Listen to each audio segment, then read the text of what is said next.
A group of Chinese explorers say they found Noah's famed boat, and Sydney-siders will be among the first to see inside. God, here we are walking down the starboard side of the ark, and over here is the middle of the structure, and you can see how massive the ark would have been. Jesus said 5 words that most people skip right over.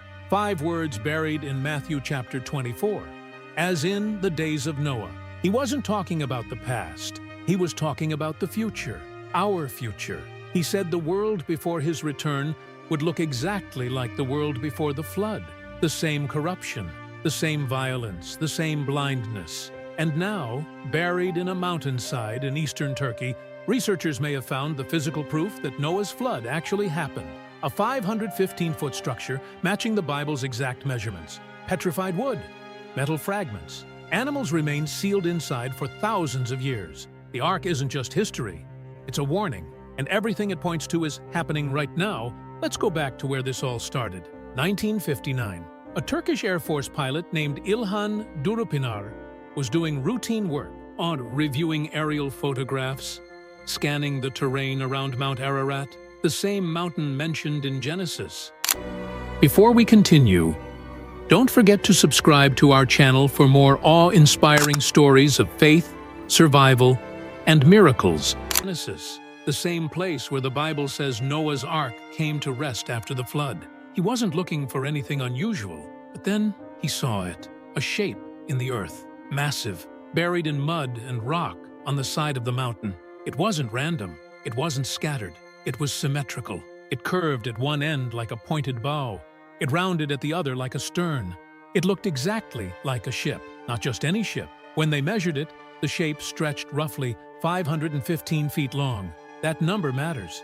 It matters more than almost anything else in this story, because the book of Genesis gives a specific measurement for Noah's Ark, 300 cubits. Using the royal cubit measurement used in the ancient world, 300 cubits equals exactly 515 feet. The exact length of the formation buried in that mountainside. The Turkish government didn't ignore it. They sent a team. American researchers joined them. They climbed the mountain. They took photographs. They collected samples from the soil. They measured the structure from every angle. And then something strange happened. Silence. For years, almost nothing was made public. The site was difficult to reach. The weather on Ararat is brutal. Snowstorms, freezing temperatures, dangerous terrain. But some researchers believe the silence wasn't just about weather. They believe there were other reasons the findings stayed hidden. The formation didn't go anywhere. It couldn't. It had been sitting in that same spot for thousands of years, buried under layers of mud and volcanic rock, waiting. Then, in 1977, a man from Nashville, Tennessee showed up. His name was Ron Wyatt. He wasn't a trained archaeologist. He wasn't a geologist. He was a nurse anesthetist. But he had something most scientists didn't. A burning conviction that the Bible was literally true, and that its artifacts could be found. Wyatt traveled to Turkey. He found the Durupinar site, and he began investigating. He used metal detectors. He took soil samples. He mapped the formation, and he started finding things that made no sense for a natural rock formation. Metal fragments scattered throughout the structure, petrified timber embedded in the walls, and nearby, massive stones with holes drilled through them, the kind ancient ships used as anchors. Several of those stones had symbols carved into their surface. Crosses, 8 of them, 8 crosses on the anchor stones.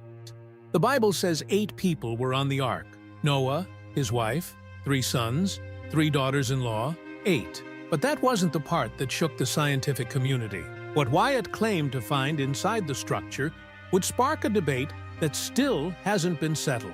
And what came after his discovery would make his findings look like just the beginning, because the real evidence was still buried, deep inside, sealed for thousands of years, and nobody had the technology to reach it. Until now. Here's the first question skeptics always ask. If this is really Noah's Ark, why isn't it at the top of Mount Ararat? The Ark was supposed to land on the mountain, so shouldn't it be at the summit? Fair question. But the answer changes everything. Go back to Genesis chapter 8, verse 4. Read it carefully. It doesn't say the ark rested on Mount Ararat. It says the ark rested on the mountains of Ararat. Mountains, plural, a range, a region. Ararat isn't just one peak. It's a massive mountainous area in eastern Turkey. The ark could have come to rest anywhere in that region, on any slope, at any elevation. The Bible never says it landed on the summit. The Durupinar Formation sits about 18 miles from the peak of Mount Ararat. It rests at roughly 6,500 feet above sea level. That's important for two reasons. First, it's high enough. If a global flood covered the Earth, 6,500 feet would have been well above the rising waters during the final stages. The Ark would have settled higher as the waters pulled back, slowly, gradually, coming to rest on solid ground as the flood receded. Second, it's low enough. After the flood, Noah's family needed to survive.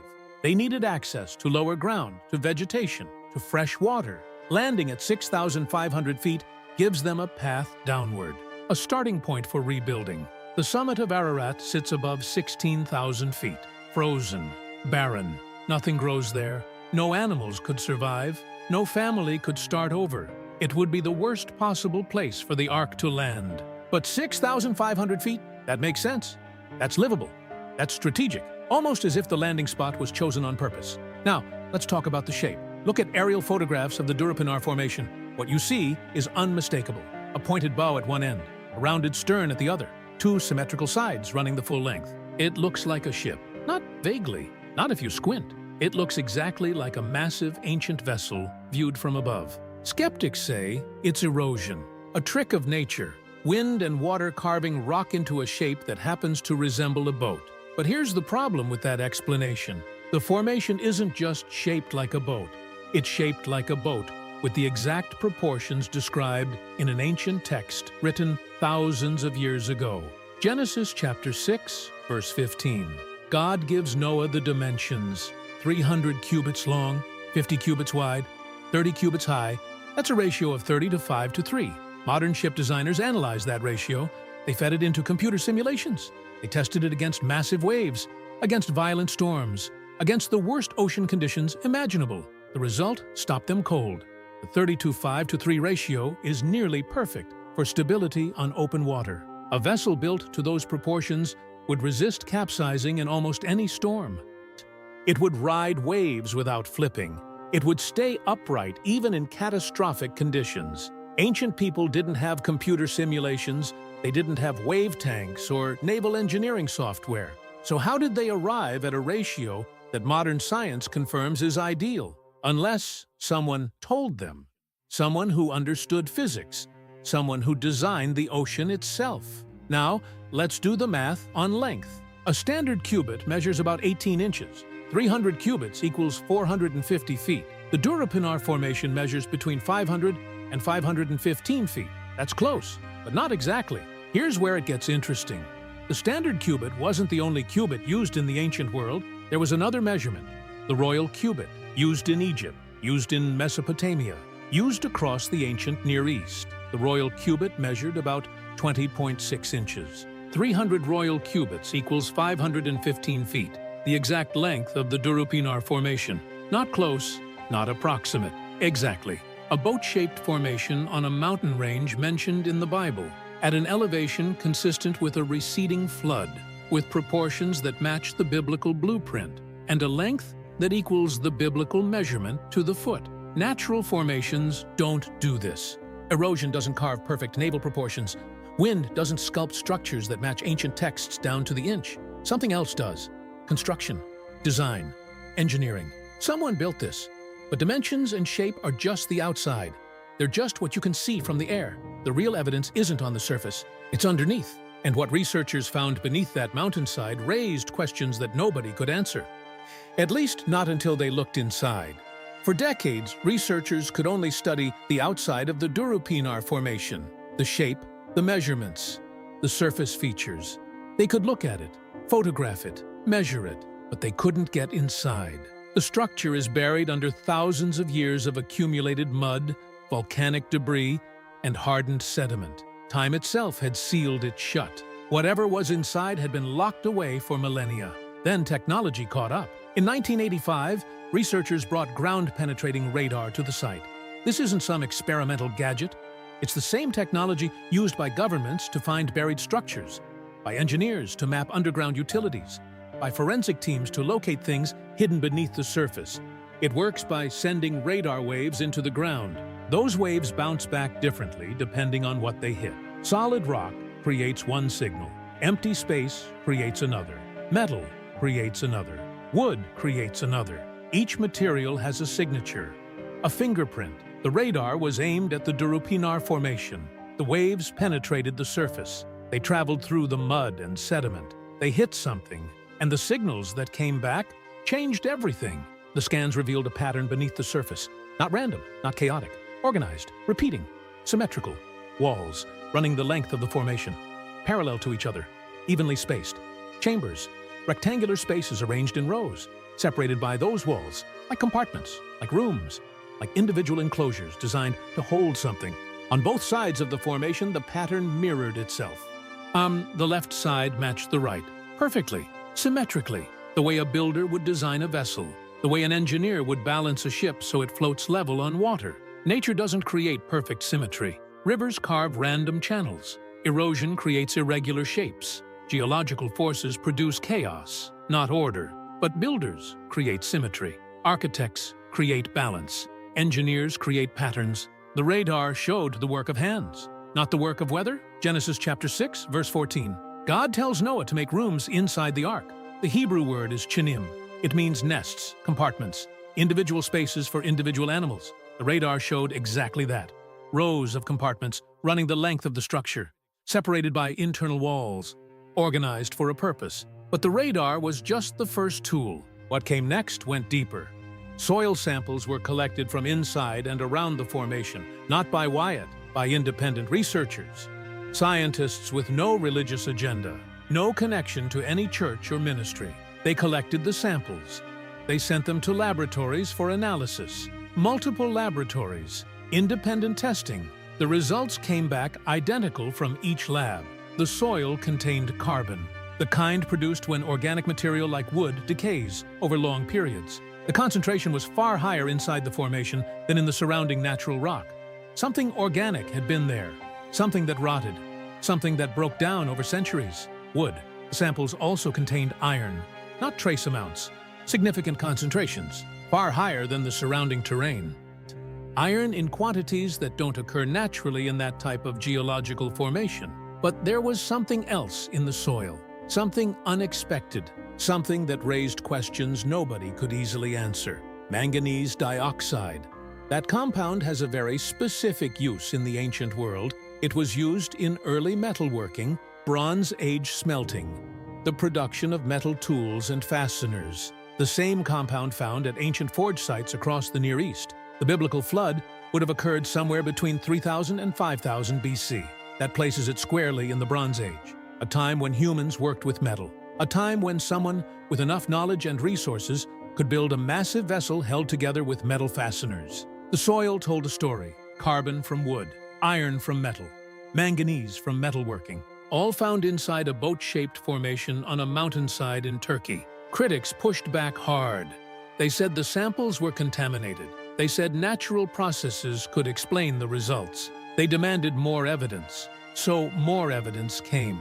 In 2021, a team of Turkish and American scientists launched a new investigation.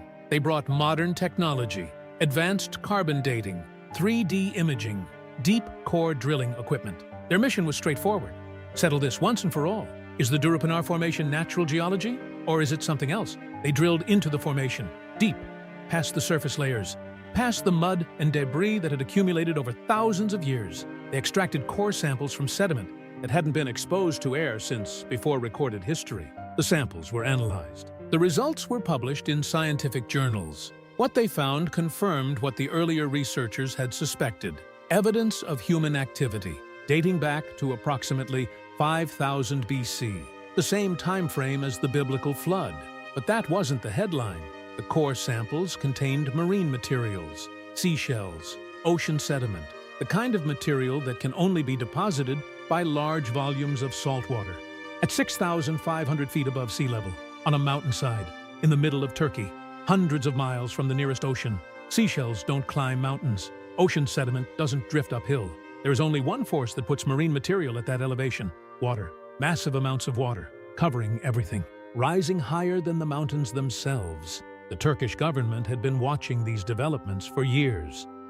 In 1987, they made a decision that stunned observers. They officially designated the Durupinar site as a national park, not a geological curiosity, not a tourist attraction, a historical site. They named it Noah's Ark National Park, a secular government, officially recognizing a biblical site, based on the evidence. But everything found so far came from the soil, from the outside, from the surface layers.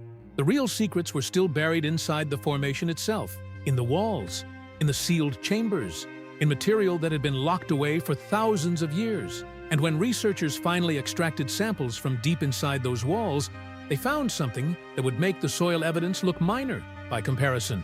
Getting inside the formation was the challenge that haunted every researcher who visited that mountainside. The shape was compelling. The dimensions were exact. The soil evidence was strong. But the inside? That was the prize. That was where the real answers were buried. Core samples changed everything. Scientists drilled into the interior walls of the formation. They extracted material from deep inside, material that had been sealed for thousands of years, protected from air, protected from weather, protected from contamination. A time capsule locked by nature itself. The samples were sent to multiple laboratories, independent facilities with no connection to religious organizations, no agenda, no predetermined conclusions, just science, just analysis. The results came back. Petrified wood. Not stone that looked like wood, actual wood that had been transformed through mineralization over thousands of years. The cellular structure was still visible under microscopes. You could see the grain, the rings, the organic pattern that only exists in real timber. Wood inside a boat-shaped formation on a mountainside in Turkey. The petrification process explained how it survived so long. When organic material gets buried rapidly, minerals from surrounding soil seep into the cells. Slowly, molecule by molecule, the original organic material is replaced by stone. But the structure remains, the shape is preserved, frozen in time. Rapid burial is the key. A sudden catastrophic event that covers organic material quickly, before it rots, before it decomposes, before bacteria can break it down. An event like a flood. But the petrified wood wasn't the only thing sealed inside those walls. Mixed with the wood samples, researchers found something else. Something that made them recheck their results. Animal hair. Fossilized strands of hair. Preserved the same way the wood was. Mineralized. Hardened. But still showing their original structure under magnification. Different textures. Different thicknesses. Different types. Hair from multiple species.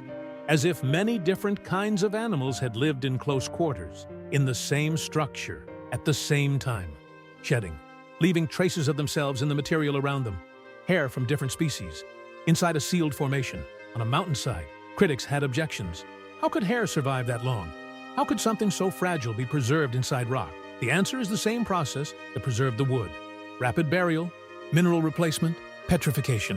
When an organism or organic material is covered quickly enough, we, the minerals, lock it in place. The original structure remains visible even after the organic compounds are completely replaced. A sudden, catastrophic burial, fast enough to preserve individual strands of hair. That's not gradual geological change.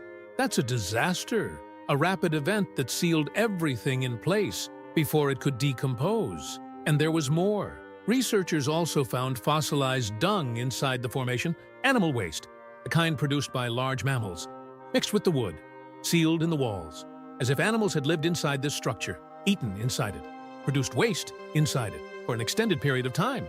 Wood, hair from multiple species, animal waste, all sealed together inside a boat-shaped formation. What natural geological process produces that combination? None. But the organic evidence wasn't the most remarkable discovery, not even close. In 2019, a research team used advanced 3D imaging technology to create a complete digital map of the formation. Every contour, every anomaly, every variation in density and composition. When they analyzed the data, they found something that sent chills through the team. A door, not just a gap in the structure, not a crack from erosion. A deliberate rectangular opening, larger than the surrounding features. Distinct in shape, positioned in the side of the formation. The side. Open your Bible to Genesis chapter 6, verse 16. God gives Noah specific construction instructions. One of them stands out. Put a door in the side of the ark. One door on the side, not the top, not the bottom, the side.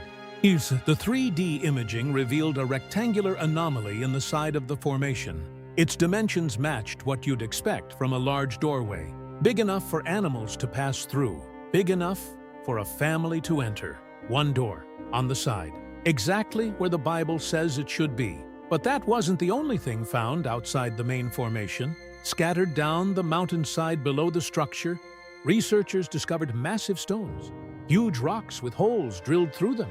These aren't random boulders, they're anchor stones, the kind used by ancient seafaring vessels to provide stability in rough water.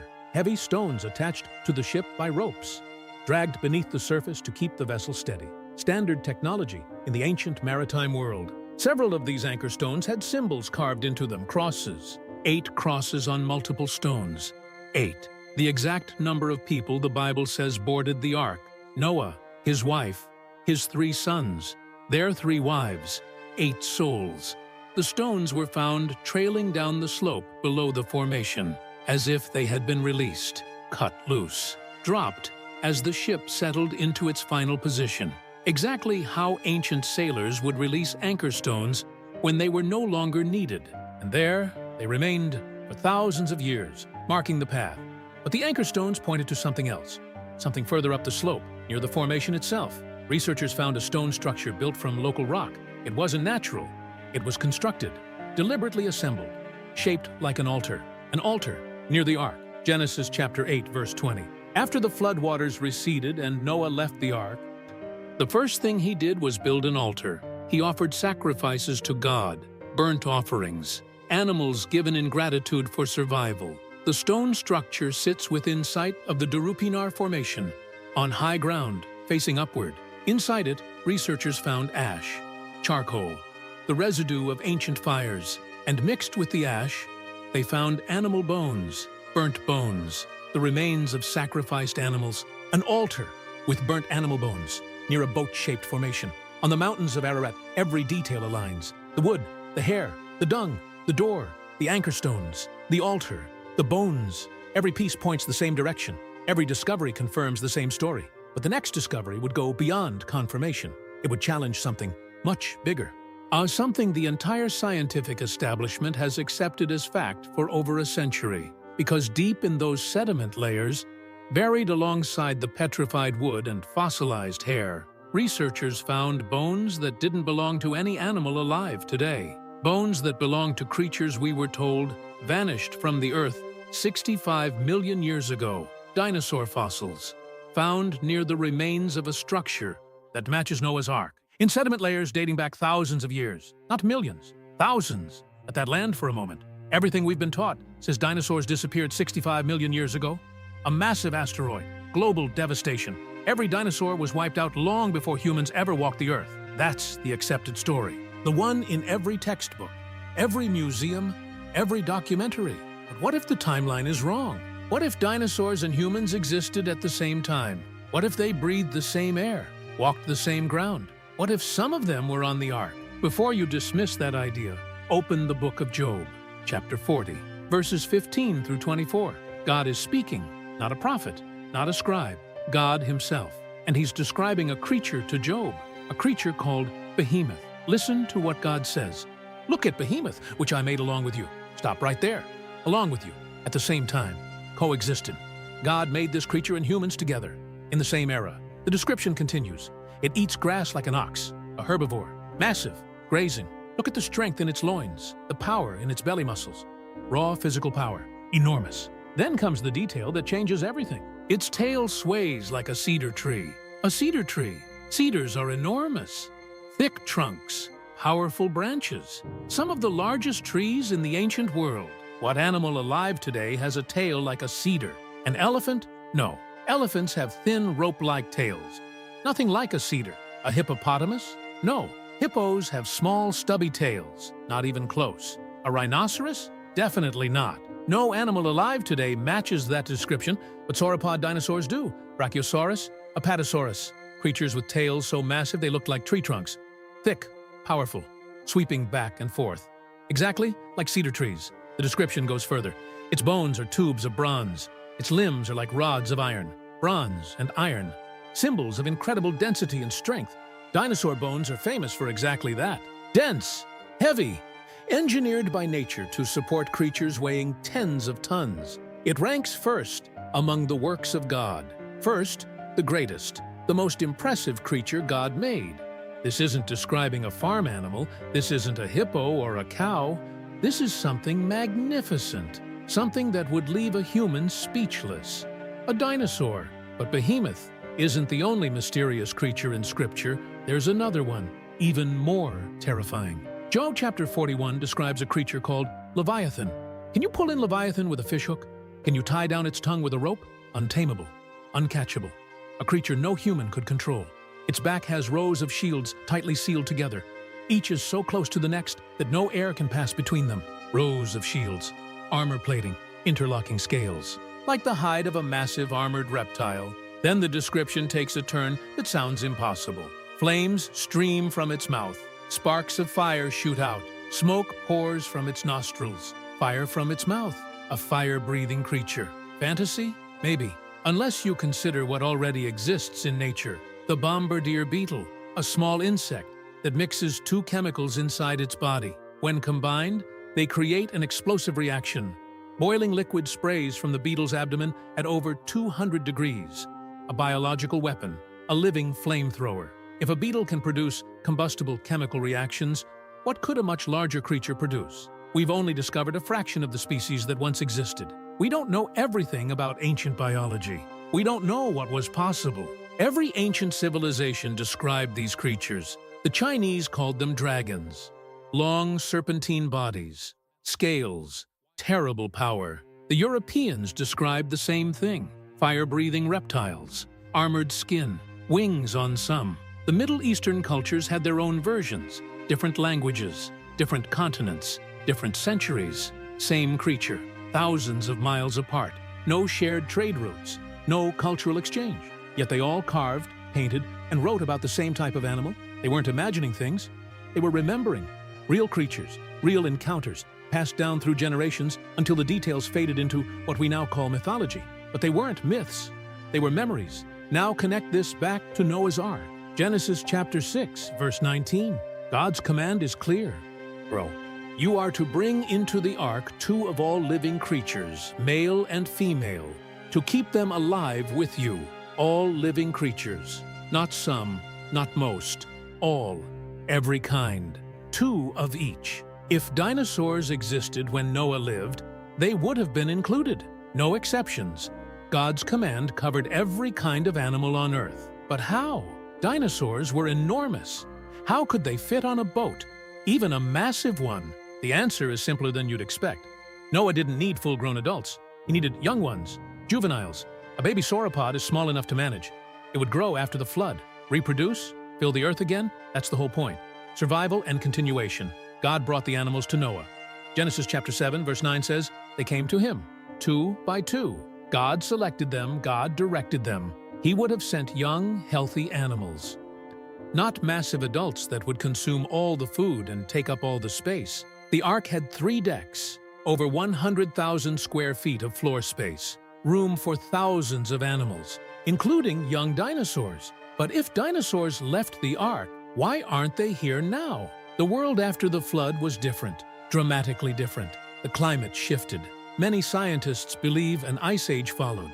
Temperatures dropped, vegetation died back, food sources collapsed. Dinosaurs needed warmth. They needed enormous quantities of food. They needed specific conditions that the post-flood world could no longer provide. They struggled. They declined. Generation by generation, they faded. Not from an asteroid 65 million years ago, from environmental collapse, thousands of years ago. After the flood, the fossils near the ark support this. The ancient carvings support this. The biblical descriptions support this. The global legends support this. But dinosaurs weren't the most dangerous creatures that existed before the flood. There was something else, something far worse, something so corrupt and so violent that God decided the entire world had to be destroyed because of it. And they weren't animals at all. The flood wasn't just about rain. It wasn't just about water rising and people drowning. The flood was a response. A drastic, devastating response to something so terrible that God said he regretted creating humanity. Think about the weight of that statement. The creator of everything, regretting his own creation, something had gone horribly wrong. Genesis chapter 6, verse 4. This is one of the most debated verses in the entire Bible, and when you read it carefully, you'll understand why. The Nephilim were on the earth in those days, and also afterward, when the sons of God went to the daughters of humans and had children by them. They were the heroes of old, men of renown. Read it again. Sons of God, daughters of humans, children between them. Two different groups, clearly separated in the text. The sons of God are not human men. If they were, there would be no reason to distinguish them from the daughters of humans. The text draws a line. These are different beings. Most biblical scholars agree on what sons of God means in this context. Angels, heavenly beings, created before humanity, existing in the spiritual realm. But these weren't faithful angels. These were rebels, deserters, beings who abandoned their assigned place in heaven. The book of Jude, verse 6, describes them directly. And angels who did not keep their positions of authority, but abandoned their proper dwelling. They left heaven. They came to earth. They took physical form. And they did something that was never supposed to happen. They married human women. They had children with them. This wasn't love. This wasn't romance. This was a violation of the natural order, a crossing of boundaries that God had established at creation. Angels were spiritual beings. Humans were physical beings. The two were never meant to merge, but they did. And their offspring were the Nephilim. The word Nephilim comes from the Hebrew root naphal. It means to fall. The fallen ones, the offspring of fallen angels and human women. What were they like? Genesis calls them heroes of old, men of renown. That sounds positive. It sounds impressive. But the Hebrew word translated as heroes is gibborim, and it doesn't mean what you think. Gibborim means mighty ones, warriors, tyrants, men of violence and domination. These weren't heroes saving villages. They were conquerors, destroyers, beings of immense power who dominated the ancient world through brute force and terror. The book of Enoch, referenced in the Bible itself, describes them in even greater detail. Giants of enormous size, consuming everything in their path. When the food ran out, they turned on humans. Violence became their nature. Bloodshed became their purpose. But physical destruction wasn't the worst of it. The Nephilim represented something even more dangerous than violence. They represented corruption, genetic corruption. And the mixing of angelic and human DNA created beings that were neither fully human nor fully angel. Hybrid creatures, corrupted at the most fundamental level. And the corruption spread. Genesis chapter 6, verse 5. One of the darkest verses in Scripture. The Lord saw how great the wickedness of the human race had become on the earth, and that every inclination of the thoughts of the human heart was only evil all the time. Every inclination, only evil, all the time. Not an occasional sin, not periodic rebellion, total, complete, unrelenting wickedness. Every thought is corrupted, every intention twisted, every action is driven by evil. The Nephilim had infected everything. Their influence had poisoned the entire human race. Violence was everywhere. Genesis 6:11 says the earth was full of violence. The Hebrew word is chamas. It means cruelty, brutality, wrongful destruction, injustice without limit. Society had collapsed. Morality had vanished. The world had become so dark that no light remained. And God made a decision. Genesis chapter 6, verse 7. I will wipe from the face of the earth the human race I have created, and with them the animals, the birds, and the creatures that move along the ground. For I regret that I have made them. Regret. The God who spoke the universe into existence looked at what his creation had become and felt regret. That's how bad things were. That's how deep the corruption ran. The Nephilim hadn't just created violence. They had corrupted the very essence of what it meant to be human. But in the middle of all that darkness, one man stood apart. Genesis chapter 6, verse 9. Noah was a righteous man, blameless among the people of his time, and he walked faithfully with God. Blameless. The Hebrew word is tamim. It means whole, complete, without defect, uncorrupted. Some scholars believe this goes beyond moral character. They believe tamim refers to Noah's genetic integrity. His bloodline was pure, untainted by Nephilim DNA. For generations, the fallen angels had been corrupting human genetics, mixing their seed with humanity, producing hybrid offspring. The contamination spread from family to family, from generation to generation. until almost everyone carried the corruption. But Noah's family line remained clean, fully human, uncontaminated, the last pure bloodline on earth. That's why God chose him, not just because Noah was morally good, because he was genetically intact, the last hope for uncorrupted humanity. God gave Noah instructions: build an ark, bring your family, bring the animals, prepare for what's coming. Noah obeyed. For 120 years he built, and while he built, he warned people. 2 Peter chapter 2 verse 5 calls Noah a preacher of righteousness. For over a century he told everyone what was coming: judgment, destruction, a flood that would destroy everything. Nobody listened. They laughed, they mocked, they went about their lives, eating, drinking, getting married, ignoring every warning, dismissing every sign. Then the day came. Genesis chapter 7 verse 16, one of the most powerful sentences in the entire Bible. Then the Lord shut him in. God closed the door. Not Noah, God. Once that door shut, the decision was final, absolute, irreversible. Everyone inside would live. Everyone outside would die. No exceptions, no second chances, no last-minute reprieves. The Nephilim were left outside. Their violence, their corruption, their genetic contamination, all of it was sealed on the wrong side of that door.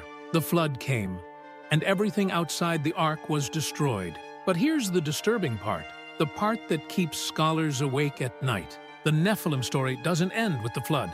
Hundreds of years later, the Israelites are scouting the Promised Land. Numbers chapter 13, verse 33. We saw the Nephilim there. We seemed like grasshoppers in our own eyes, and we looked the same to them. Nephilim, after the flood, walking the earth again. How is that possible? The flood killed every living thing, every creature not on the ark perished. So how could the Nephilim return? Two theories exist. First, the fallen angels may have repeated their sin after the flood. They came back, took human wives again, produced new Nephilim offspring. The corruption restarted. Second, the contamination may have survived through Noah's daughters-in-law. They were on the ark. Their bloodlines might have carried dormant genetic material from Nephilim ancestry. Not enough to corrupt Noah's sons, but enough to resurface generations later. The Bible doesn't tell us directly which explanation is correct, but the result is clear. Giants reappeared. Goliath, Anakim, the Rephaim, all described as descendants or echoes of the Nephilim, all appearing long after the flood should have eliminated them forever. The corruption was persistent, resilient. It kept trying to resurface, keep pushing through, keep attempting to corrupt humanity again. This raises a question that connects directly to our time, a question rooted in 5 words Jesus spoke, as in the days of Noah. If Nephilim activity defined Noah's era, and Jesus said the end times would mirror that era, what does that mean for us? Could the corruption return? Is it returning now? Are we seeing the early signs of something that will mirror what happened before the flood? We'll answer that question soon. But first, there's another piece of evidence, another discovery that confirms the flood was real. And it comes from scientists who weren't looking for anything biblical at all. Skeptics have challenged the flood account for centuries. They say it's impossible. A global flood covering every mountain. Water destroys every living thing. The physics doesn't work. There's not enough water on Earth. The geology doesn't support it. That's what they said, until 2 scientists changed the conversation. 1996, Columbia University. 2 marine geologists named William Ryan and Walter Pittman were studying the Black Sea. They weren't religious researchers. They weren't looking for biblical evidence. They were studying sediment layers on the seafloor. The Black Sea sits between Turkey, Russia, and Eastern Europe. It's enormous, over 160,000 square miles, one of the largest bodies of water in the region. But when Ryan and Pittman drilled into the seafloor and pulled up core samples, they found something that didn't fit the accepted history. Beneath the saltwater sea, they discovered evidence of an ancient freshwater lake, a lake that existed thousands of years before the Black Sea formed. A lake surrounded by fertile land, farmable valleys, river systems, everything a civilization would need. And that lake had been catastrophically flooded. Around 5,600 BC, something violent happened. The Mediterranean Sea broke through a natural land barrier at the Bosphorus Strait. The dam collapsed, and billions of gallons of salt water came pouring through. Ryan and Pittman calculated the flow rate. Their numbers were staggering. Every single day, enough water rushed through that breach to equal 200 Niagara Falls. Every day, for months, possibly years, the water level rose 6 inches per day. Coastlines vanished. Valleys flooded. Entire regions disappeared beneath the waves. The freshwater lake became a saltwater sea. The Black Sea we know today was born from catastrophe. But Ryan and Pittman found more than geological evidence. They found human evidence. Using sonar technology, they mapped the bottom of the Black Sea. Deep beneath the surface, they discovered ancient shorelines, river valleys, flat plains that once held farms and settlements. And then they found structures, stone foundations, rectangular formations, the remains of buildings, human communities, villages, homes, all underwater, buried for thousands of years. These weren't natural rock formations. These were places where people lived, where families raised children, where farmers worked the land. All of it was swallowed by the flood. The people who lived there had no warning. The water came too fast. They had minutes, maybe hours. Grab your family, run for higher ground, watch everything you've ever known disappear beneath a wall of water moving faster than you can sprint. Those who survived carried the memory. They told their children, their grandchildren, generation after generation. A great flood, sent by higher powers, destroying everything, sparing only those who escaped. This is where flood legends are born, not from imagination, from memory. And the memories are everywhere. Every ancient civilization has a flood account, every single one. The Sumerians recorded the story of Ziusudra, a righteous man warned by the gods. He builds a boat. He survives a catastrophic flood. He starts over. The Babylonians told the story of Utnapishtim, almost identical to Noah's account. A divine warning, a massive ship, animals brought aboard, a flood that covers the earth, landing on a mountain. The Greeks had Deucalion, the Hindus had Manu. Different names, different cultural details. Same core story. But here's what makes this truly remarkable. Native American tribes have flood stories, tribes that had zero contact with the Middle East. No trade routes, no cultural exchange, no way to have borrowed the story from Mesopotamia or Israel. Australian Aboriginal peoples have flood stories, among the oldest continuous cultures on Earth, completely isolated from the ancient Near East. Yet they describe a great flood that reshaped the world. Pacific Island cultures have flood stories, separated from every other civilization by thousands of miles of open ocean. Hundreds of cultures, dozens of languages, every inhabited continent, all telling the same basic story. A great flood, divine warning, one righteous survivor, a vessel, animals preserved, a new beginning. That's not cultural borrowing, that's collective memory. That's hundreds of civilizations remembering the same event, the same catastrophe, the same moment when water covered the earth, and only a few survived. The geological evidence supports it too. Not just the Black Sea. Marine fossils have been found on mountaintops worldwide. The Himalayas, seashells at 20,000 feet, the Rocky Mountains, the Andes, the Alps. Every major mountain range on Earth has marine fossils near its peaks. Mainstream science explains this through tectonic activity. Ancient seabeds pushed upward over millions of years by shifting plates. But what if it happened differently? What if it happened faster? What if water actually reached those heights? What if the mountains rose rapidly after the flood as the Earth's crust adjusted to the catastrophe? The evidence is there. The debate continues. But one fact is undeniable. Something catastrophic happened to this planet. Water reshaped entire continents. Civilizations were erased. The world we live in today was built on the aftermath of that devastation. The Ark wasn't a fairy tale. It was a survival vessel, built for the worst disaster in human history, designed to preserve life when everything else was being destroyed. And it worked, because one man listened when God spoke, one man built when everyone else left, one man walked through the door before it closed. But how? How did 8 people actually manage thousands of animals for over a year on a boat? The logistics seem impossible, unless the Ark was designed in ways we're only now beginning to understand. This is the question skeptics love most. 8 people, thousands of animals, over a year at sea, feeding them, watering them, cleaning up after them, day after day, month after month. The math doesn't work. The logistics are overwhelming. It couldn't be done, unless it was designed to be done. Let's start with the animals. How many were actually on the Ark? Skeptics throw out big numbers. Millions of species. impossible to fit. But they're making a fundamental error. God didn't tell Noah to bring every species. He said every kind. The Hebrew word is min. Doesn't mean species the way modern biology uses the term.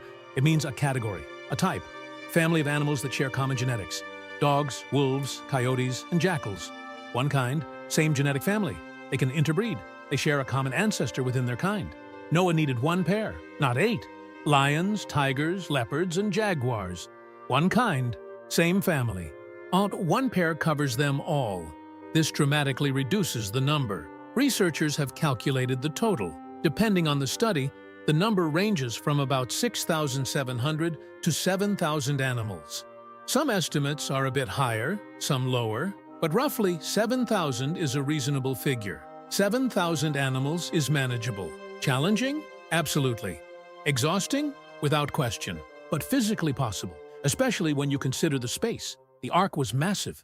Using the royal cubit, it measured 515 feet long, 86 feet wide, 52 feet high, 3 full decks, over 100,000 square feet of usable floor space. That's bigger than a football field. On each level, this wasn't a cramped lifeboat. This was a floating warehouse. Purpose-built for exactly this situation.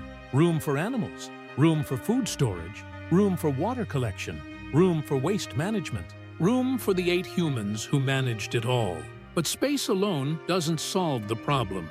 You need systems, efficient systems that minimize the daily labor required to keep everything alive. Start with water. Every animal needs water daily. Without it, death comes in days. Providing water to 7,000 animals sounds impossible for 8 people. But consider the conditions. For 40 days, rain fell without stopping. Continuous heavy rainfall. The roof of the ark was enormous. A surface that large collects massive amounts of water. Ancient ships used this technique routinely.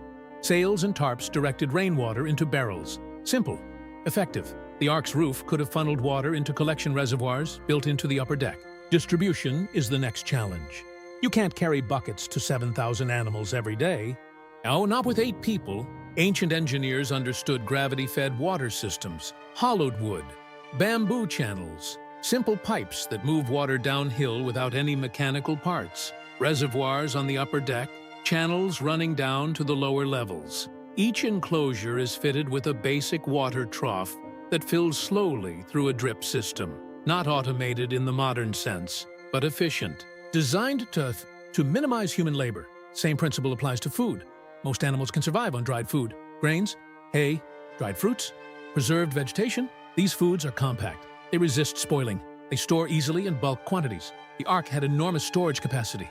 Entire sections of each deck could have been dedicated to food supplies, organized by animal type, accessible through simple distribution systems. Wordsy feeding chutes connecting storage areas to enclosures below. Pour grain in at the top. Gravity moves it down to the feeding trough. One person handles dozens of animals in minutes. Not easy, but efficient. Now, the hard question. The one nobody wants to think about. Waste. 7,000 animals produce enormous amounts of waste every single day. If you don't remove it, disease spreads. Ammonia builds up. Animals get sick.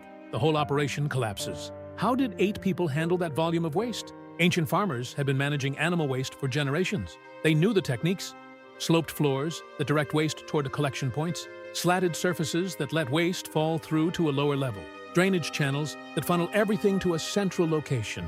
The ark could have used all of these. Enclosures built with angled floors. Waste sliding downward through gaps, collecting on a lower surface where it could be managed. But where does it ultimately go? Some researchers have proposed a brilliant solution. A moon pool.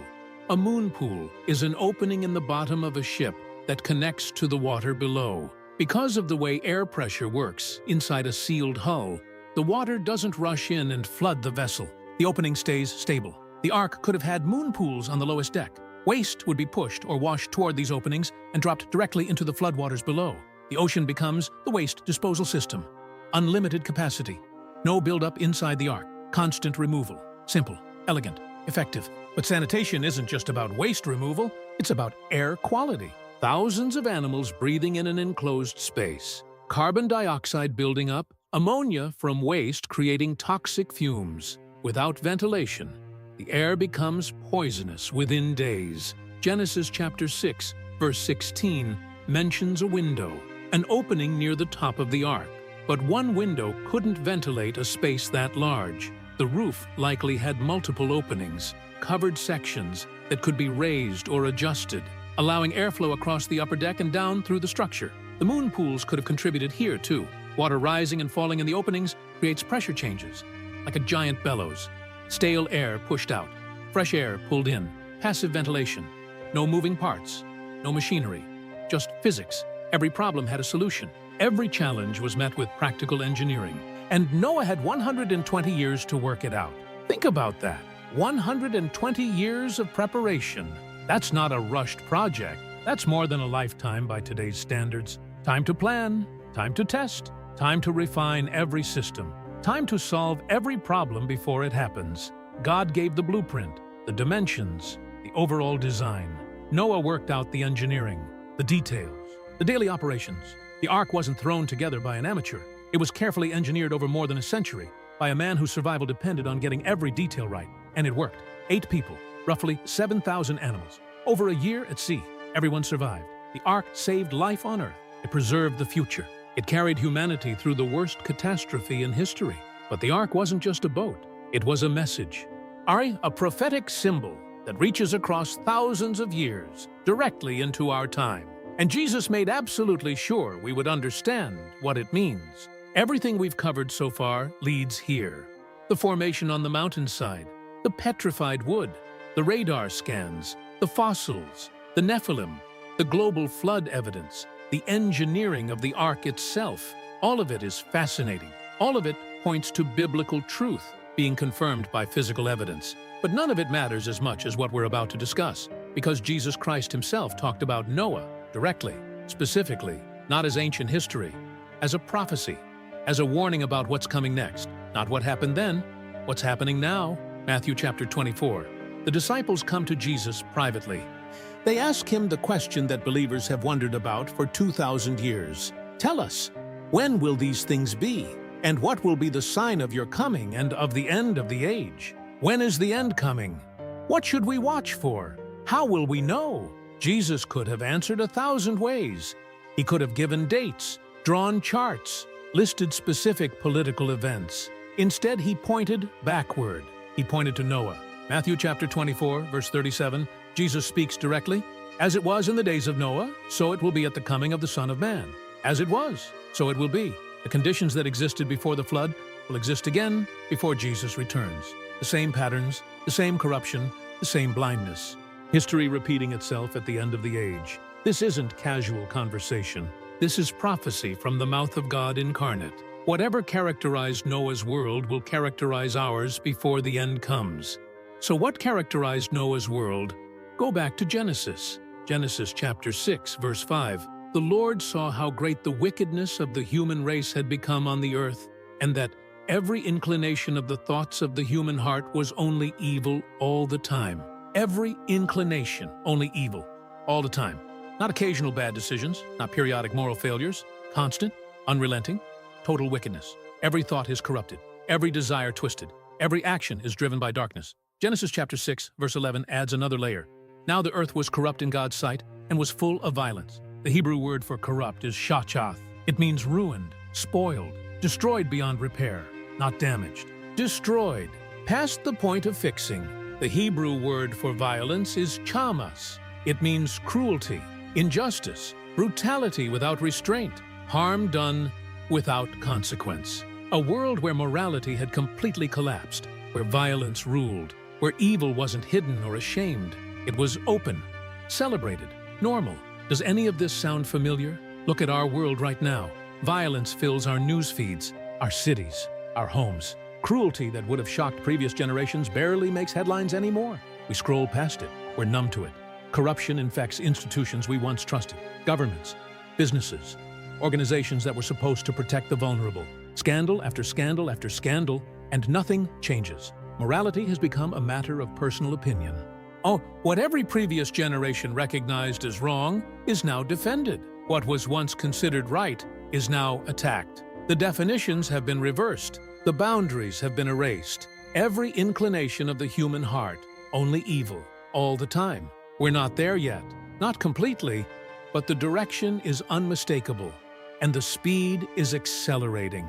Jesus continued his warning. Matthew chapter 24, verses 38 and 39. For in the days before the flood, people were eating and drinking, marrying and giving in marriage, up to the day Noah entered the ark. And they knew nothing about what would happen until the flood came and took them all away. Notice what Jesus highlights. Normal life, everyday activities, eating, drinking, getting married, planning futures. Nothing wrong with any of those things. People do them every day. That's the point. Life felt normal, routine, predictable, right up until the moment everything changed. Right up until the water started falling and the ground started shaking and the world as they knew it ended. Noah warned them. For 120 years, he built that ark in plain sight. He preached righteousness. 2 Peter chapter 2, verse 5 confirms it. Noah was a preacher. He told them what was coming. He begged them to listen. For more than a century, the warning was right in front of them. A massive boat being built on dry land. A man telling anyone who would listen that judgment was coming. Nobody listened. They mocked him. They laughed at him. They went right back to eating and drinking and planning weddings until the rain started. And by then, the door was shut. This is the pattern Jesus warned about. Life continues as normal. Warnings being broadcast openly. People are too distracted to notice, too comfortable to care, too busy with daily life to look up and see what's coming. And then, sudden destruction. Without warning, without escape. Are we living in that pattern right now? How many people around you are paying attention to biblical prophecy? Most people are consumed by daily routines, work, bills, entertainment, social media, the endless scroll of information that fills every waking minute. They're eating, drinking, getting married, building careers, planning retirements. Nothing wrong with any of it, unless it blinds them to what's approaching. Jesus said the people in Noah's day knew nothing about what would happen. They were willfully ignorant. They had 120 years of warnings, and they missed every single one. Matthew 24, 39 ends with words that should stop every reader cold. The flood came and took them all away. That is how it will be at the coming of the Son of Man. Took them all away. Everyone outside the ark. Not some, not most. All gone. And Jesus says his return will follow the same pattern. Suddenly, complete, final. Those who are ready will be saved. Those who aren't will be left behind. Now look at the specific signs Jesus listed. Not vague generalities, specific markers. Matthew chapter 24, verses 6 and 7. You will hear of wars and rumors of wars. Nation will rise against nation and kingdom against kingdom. There will be famines and earthquakes in various places. Wars and rumors of wars. Open any news source. Any day, any week. Conflict across the globe. Nations threatening nations. Alliances fracturing. Tensions are escalating in every region. Famines. Millions are facing starvation right now. Food systems strained. Supply chains breaking. Farmland degrading. The ability to feed the world's population is becoming more precarious every year. Earthquakes. More frequent. More intense. Seismologists are tracking the increase. The Earth is groaning under pressure that seems to build year after year. Matthew chapter 24, verse 12. Another sign, perhaps the most visible. Because of the increase of wickedness, the love of most will grow cold. I love growing cold. People are becoming harder, more callous, more indifferent to the suffering of others. Families fracturing, communities splintering, trust evaporating between neighbors, between generations, between nations, exactly like Noah's days. The Apostle Paul wrote to Timothy about the last days. 2 Timothy chapter 3, verses 1 through 5. Read this list slowly. People will be lovers of themselves, lovers of money, boastful, proud, abusive, disobedient to their parents, ungrateful, unholy, without love, unforgiving, slanderous, without self-control, brutal, not lovers of good, treacherous, rash, conceited, lovers of pleasure rather than lovers of God. Paul wrote those words 2,000 years ago. He described our generation, precisely, as if he were reading today's headlines, as if he were scrolling through social media, as if he were watching the same world we watch every day. Lovers of self, lovers of money, lovers of pleasure, boastful, proud, without self-control, brutal. Does that describe the world you see around you? Now add the prophetic markers that seemed impossible until they happened. Israel. For nearly 2,000 years after the Roman destruction of Jerusalem in 70 AD, the Jewish people were scattered. No homeland, no nation, dispersed across the entire globe, persecuted in every generation. The prophets said they would return. Ezekiel chapter 37 describes dry bones coming back to life, a dead nation resurrected. Impossible. No nation in human history has been destroyed. Its people scattered for 2,000 years and then restored, except Israel. In 1948, it happened. Israel became a nation again. Jews returned from every continent. The Hebrew language was revived. The impossible prophecy was fulfilled.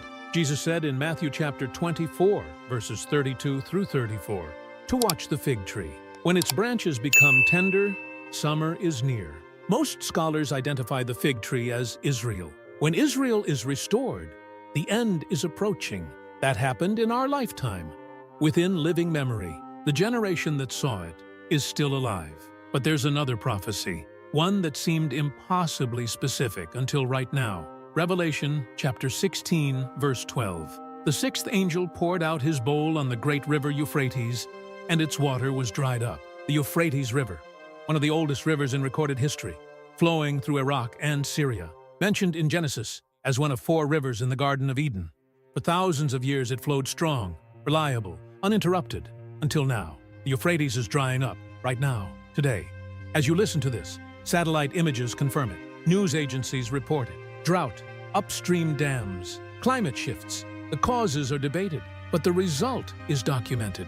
The river that has flowed since the beginning of human civilization is disappearing. A prophecy written 2,000 years ago, happening in real time. Every sign Jesus gave is active. Every warning is flashing. Every marker is aligning. Wars are spreading. Morality collapsing. I love growing cold. Israel was restored. The Euphrates drying. Wickedness is increasing at a pace that would have been unimaginable a generation ago. And in the middle of all of it, the ark is being uncovered. The physical evidence of God's previous judgment emerging from the earth at the exact moment all the signs of his next intervention are converging. That timing is not an accident. It's a message, and it has one final urgent piece. The ark had one door, not 2, not 3, 1. A single entrance. Built into the side of the vessel exactly where God told Noah to put it. For 120 years, that door stood open. Anyone could have walked through it. Anyone could have stepped inside. Anyone could have been saved, but they didn't. They watched Noah build, they heard him preach, they saw the animals arrive, and they stayed outside. Then Genesis chapter 7, verse 16, records 6 words that sealed the fate of the world. Then the Lord shut him in. God closed the door. Not Noah. God. Noah didn't decide who was in and who was out. He didn't lock the door himself. God did. And once God closed it, no human hand could open it again. Everyone inside was saved. Everyone outside was lost. Every person who ignored the warnings. Every person who laughed at the preacher building a boat on dry land. Every person who was too busy with daily life to take the warnings seriously. Gone. The door was open for 120 years. Then it shut. And there were no second chances. This is the part of the story that echoes through time. Because the ark was never just a boat. It was a picture, a prophetic image of something greater, something available right now. Jesus said it in John chapter 14, verse 6. I am the way and the truth and the life. No one comes to the Father except through me. One way, one door, one path to salvation. The ark had one door and it saved everyone who walked through it. Jesus stands as that door today, the only way through what's coming. The parallels are too exact to be coincidence. One righteous path in a corrupt world. One vessel of salvation amid global judgment. One door that stays open until God himself decides to close it. And nobody knows when that moment comes. Matthew chapter 24, verse 36. Jesus was direct about this, but about that day or hour no one knows. Not even the angels in heaven, nor the Son, but only the Father. No one knows the day. No one knows the hour. Not prophets, not preachers, not scholars, not angels. Only the Father. But Jesus told us to watch the signs. He told us to pay attention. He told us that when we see these things happening, we should look up, because redemption is drawing near. Luke chapter 21, verse 28, his exact words. When these things begin to take place, stand up and lift up your heads, because your redemption is drawing near. When these things begin, Not when they're finished. When they start, they've started. Israel is restored. The Euphrates is drying. Wars are spreading. Morality is crumbling. Wickedness is multiplying. Love is growing cold. And the physical evidence of God's previous judgment is emerging from a mountainside in Turkey, in our generation, at this exact moment in history. The same generation seeing the prophecies converge is the generation watching the Ark revealed. And the discoveries aren't over. New expeditions are being planned right now. Larger teams, better equipment, deeper excavation. The Turkish government has granted new permits. International researchers are assembling resources. Everything found so far came from relatively shallow depths, the petrified wood, the metal fragments, the animal remains, all from near the surface. The formation goes much deeper, hundreds of feet of unexplored sediment, thousands of years of burial that haven't been touched. What's still down there? Ancient texts describe items stored on the Ark, records, artifacts, knowledge from before the flood, objects preserved by Noah for future generations. Could those things still exist? Sealed inside the formation, protected by the same mineralization process that preserved the wood and the hair and the animal remains? Nobody knows yet, but the timing of this discovery matters more than anything they might find. For thousands of years, the Ark stayed hidden, buried, inaccessible. Explorers searched and failed. The mountain kept its secrets. Now, in our generation, technology exists. The permits are granted. The evidence is accumulating faster than at any point in history. Why now? Why is the Ark being revealed at the exact moment every prophetic sign is aligning? At the exact moment, the world looks more like Noah's world than at any time since the flood. Because it's a reminder. God buried it for a reason, and He's revealing it for a reason. The same God who warned Noah is warning us. The same God who provided an ark is providing a way out. The same God who shut the door will shut it again. The door on the ark stayed open for 120 years. Nobody knows how long this door stays open. Researchers will go deeper into that mountainside next year. They'll bring equipment that didn't exist a decade ago. They'll drill further than anyone has gone before. What they pull from that earth could change everything we think we know about history. But what matters more than what they find in that mountain is what you do with what you already know. The evidence is here. The signs are everywhere. The door is still open.